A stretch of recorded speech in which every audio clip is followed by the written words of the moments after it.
Hi guys, welcome back to my channel. Today I'm coming at you with another review. Today we are talking about two products from the new full spectrum line from CoverGirl. Now this line was created specifically for multicultural women, so it was made for that melanin, and I picked up two products. I picked up the Matte Ambition Foundation, and I also picked up the All Day Concealer. So if you're interested in hearing my thoughts, then definitely stay tuned till after the intro.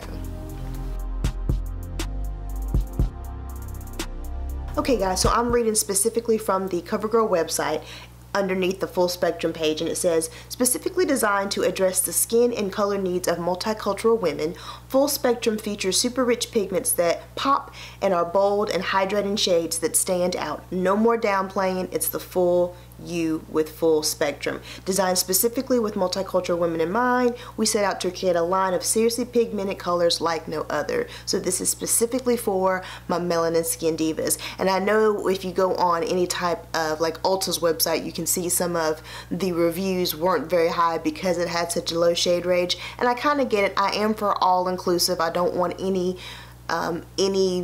realm or any end of the spectrum to be left out, but I will say that most of CoverGirl's products have plenty of light shades, so you're not left out in that realm. This is created to fill that gap that they saw on the market that they kind of created themselves, so that's what this was specifically designed for. So while I understand it might be a little upsetting that this is not all inclusive across the spectrum, I gotta say, my melanin skin diva's been feeling that for a while, so it's nice to see that they're at least noticing what they're missing and trying to add to it. So I do give props to CoverGirl for that. Do I think it took them long enough? Yes, but I do give them props for that. So anyways, with all that being said, let's first talk about the foundation. Of course, I'm gonna put some information up here for you from the website, but this is the full spectrum Matte Ambition Foundation. It says it's all day shine free, and you do get 1 fluid ounce of it. And again, mine is an FS310, which is tan golden 1. And this is, this is a hefty, this is a weighty size bottle. It's glass. It does have the pump with the plastic lid. Now again, we're gonna dip into the concealer, and this is the full spectrum CoverGirl All Day Idol Brightening Concealer. And I got mine in the color medium tan golden. And you do get 0.12 fluid ounces of product. Here's what it looks like. A plastic container here. It does have the standard doe foot applicator there for you, and you can see the color through the tube. Okay, now I'm going to go ahead and insert some swatches of these products compared to other ones in my line, just because I think it might give you a nice idea as to what this particular shade looks like across different foundations and concealers that I've tried here on my channel. Okay, going from left to right, we do have the CoverGirl Full Spectrum Matte Ambition, and we do have that in the color FS310, which is tan golden 1. And then beside that, we do have the L'Oreal Infallible in 505, which is toffee. And then we have the CoverGirl True Blend Matte Made in T80, which is toasted caramel. And then lastly, we have the NYX Can't Stop Won't Stop, which is in the color Honey. So those are just a couple swatches for you guys. Okay, so here I have just a couple swatches for you guys going from left to right. We do have the CoverGirl Full Spectrum Concealer in the color, hold on, let me just double check. In the color medium tan golden. And then we have the NYX Can't Stop Won't Stop concealer, and that is in the color warm honey. And then we have the LA Pro concealer in fawn. And then lastly, that big old swatch there is the Maybelline Instant Age Rewind, and that is in the color caramel. So just a couple swatches and comparisons for you guys. Okay, so now we're going to go ahead and jump into the demo, and I'll come back and tell you guys my final thoughts.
final thoughts. Let me go ahead and actually insert a picture of what my face looks like at the end of the day. Now, as I mentioned before, and I may or may not have mentioned, I've had this for probably about a good week now, and I've worn it with different primers, different powders and things like that. So the picture that I'm going to insert for you is actually at the end of a 12-hour day. 12-hour day. One more time. 12. Look at this picture. Like, y'all, I'm an oily skin diva, like real world oily skin diva, and nothing makes my heart sing more than not having to blot throughout the day. Now, there are some foundations that I still love that I do have to blot throughout the day, but I can get normally to about that 2 or 3 hour mark and I'm still feeling good. But my main goal in a foundation is how long can I go without blotting. This is at the end of a 12-hour day, y'all, and I don't even wear it that long normally. Even just for my normal 8 to 9 hour work day, this holds up beautifully. Like, I love this foundation. I love this foundation. I wish they would expand it through all different shades, because I feel like every single diva needs to get their hands on this, especially if you are an oily skin diva. I love so much about these products. Let me go ahead and break it down for you. I'll talk about the foundation and then I'll talk about the concealer, but I do love both of these products. Let's talk about the foundation. I'm going to start with the cons because they're minimal and there's more pros, so that's the way I play that game. But as far as the foundation, the Matte Ambition, the cons, the packaging just seems bulky to me. I don't know what it is. I like its glass, I like it's solid, it does come with the pump, but the whole entire shape of this just seems bulky. Like, it seems like there's a lot of wasted space going on here. So I'm not too fond of the packaging, and I will say sometimes, depending on the primer that I use, so let's say I go in with my Fenty primer, which to me is more for hydrating the skin and kind of helping that oil control versus smoothing anything out. So if I use the Fenty instead of maybe my Mary Kay primer, which does a great job of smoothing out the skin, kind of minimizing pores, and really kind of helping that excess oil. If I happen to use the Fenty instead of the Mary Kay, this can show a little bit of texture. Still, I'm gonna go to the pros in a minute, and they outweigh that, but I will say, unless you use the right primer, you might not get, you might see some things that you would otherwise hope that a foundation would cover. So if you wanted to get a nice smooth coverage because of the finish of this foundation, I would definitely recommend using a smoothing primer. Just pay attention to what you're trying to cover, and as long as you use the right primer to help combat that or kind of help fix it, you're gonna love this foundation. That's it. Let's talk about the pros. This blends. As you saw, when you first see it, the texture actually looks a little bit moussier than you would expect. Like, when you put it on your hand, it's not moving, it's not running, it's going to sit there. And so when you see that, normally I kind of think, okay, this is going to be a thicker foundation, it's going to feel a little bit heavier on the skin, and it might take a little bit of finessing to blend in. Not at all. This foundation blends into the skin so beautifully. I have been using my Wayne Goss brush to apply my foundation lately because I just feel like it gives me a much beautiful finish, and it really helps just kind of just blend everything in, as well as kind of hide some of my imperfections as well. I've just been loving using that brush, and when I use that brush and this foundation, the end result is magnificent, honestly. As I showed you in the demo, you can go in with just one light layer and it looks beautiful. You're going to get a very nice natural look, but if you wanted to go in with a little bit more coverage, you can build this upon itself, and I feel like even if it builds upon itself, it still gives you the beautiful finish that I have grown to love. I absolutely I love it. I love it. The color match. This is a beautiful color match for me. This Tan Golden 1 FS310, this is the prettiest shade match on me that I've seen. It's a beautiful, beautiful shade match. The feel, like I said, because this is a little bit of a thicker texture when it comes out of the bottle, you would have expected it to be heavier on the skin. This is so lightweight on the skin. Like, it just, I mean, I have it on now and I don't even feel like I have anything on. Like, I've had this on for hours, and normally by this time you kind of get that itch where you want to take your, this just sits beautifully on the skin from application to end. It just, this feels so nice, so nice. I love the look of it.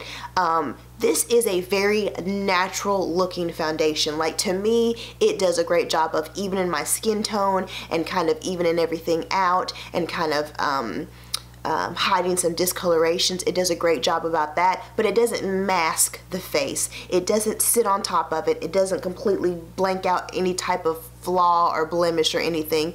It still allows your natural skin to peek through, and I think that's also what makes it it gives it the beautiful wear time as well, because it's not so full coverage. But again, it's a beautiful coverage. It, to me, is just more of a natural finish. The matte ambition, I feel like it's just a soft matte, I think is what we're calling it now, but it just sits on the skin beautifully. I just love it. Wear time. Guys, as I showed you that picture, that's at the end of a 10-hour day. I'm only pushing it to about the 8-9 hour mark on a regular basis, and this wears beautifully. I will be honest and say, depending upon what primer I use, sometimes this will get a little bit shiny in the T-zone sooner than I would like. So again, maybe if I used the Fenty versus the Mary Kay, I might see a little bit more oil production. But again, I don't necessarily have to blot. I can still get by without blotting. But even if I do blot, it's towards the end of the day. It's a quick blot in this T-zone. Everything else still looks beautiful. It doesn't wear off. It doesn't break down. It doesn't disappear. It just wears beautifully on the skin throughout the entire day. And the transfer, I will say it does transfer. It does transfer just a little bit. Like, I now have, I don't know if you guys, I'm not even gonna turn it over. I can see handprints on my white paper, so it is going to transfer. But what I will say is, when you're talking on the phone and things like that, it doesn't have that huge buildup. You know, sometimes you can look at your phone and you be like, oh my goodness, you gotta wipe it off. It's not that bad at all, but I will say it does transfer just a little bit, so just keep that in mind. Overall, I highly recommend it. This is, oh my God, this is taking over the L'Oreal Infallible. I said it. I said it. This has pushed the Infallible out of the way. This is a beautiful foundation. I am loving it. I cannot get enough of it. Highly recommend it to anybody. Get your hands on it. Now let's talk about the concealer. Okay, so I have the concealer on too, of course, and I have been wearing it as well. Let me tell you about this concealer. This is a very light, natural concealer. As you saw from the demo, I did have to use more than one application. I watched a video from Sabrina, and she was talking about the Allure tips and tricks on how to prevent your concealer from creasing. So that's why I went in with a very light layer, blended it in with my finger while looking intensely strange and looking up. I blended out with my finger, and then I went in with just a couple more dots and just kind of added that to the areas where I see the most darkness. And that second time around, I blended it out with an actual brush, and I did set it with the NYX Can't Stop Won't Stop Powder and Banana.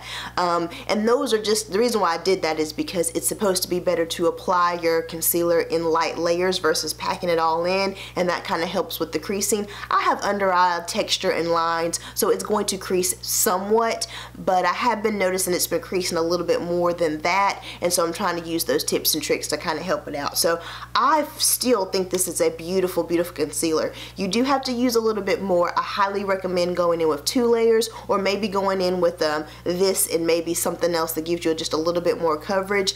I do feel the need to color correct before I put this concealer on, so I've got a couple things working in favor with this. It's a light coverage. I mean, not light's not the word I'm looking for. It's not going to cover up all your darkness, but I think it is beautiful on the skin. I'm actually going to insert a close-up picture of what this looks like right after I applied it. I think it looks beautiful before you even set it. It looks beautiful on the skin, especially my dry under eye, and it wears beautifully throughout the day as well.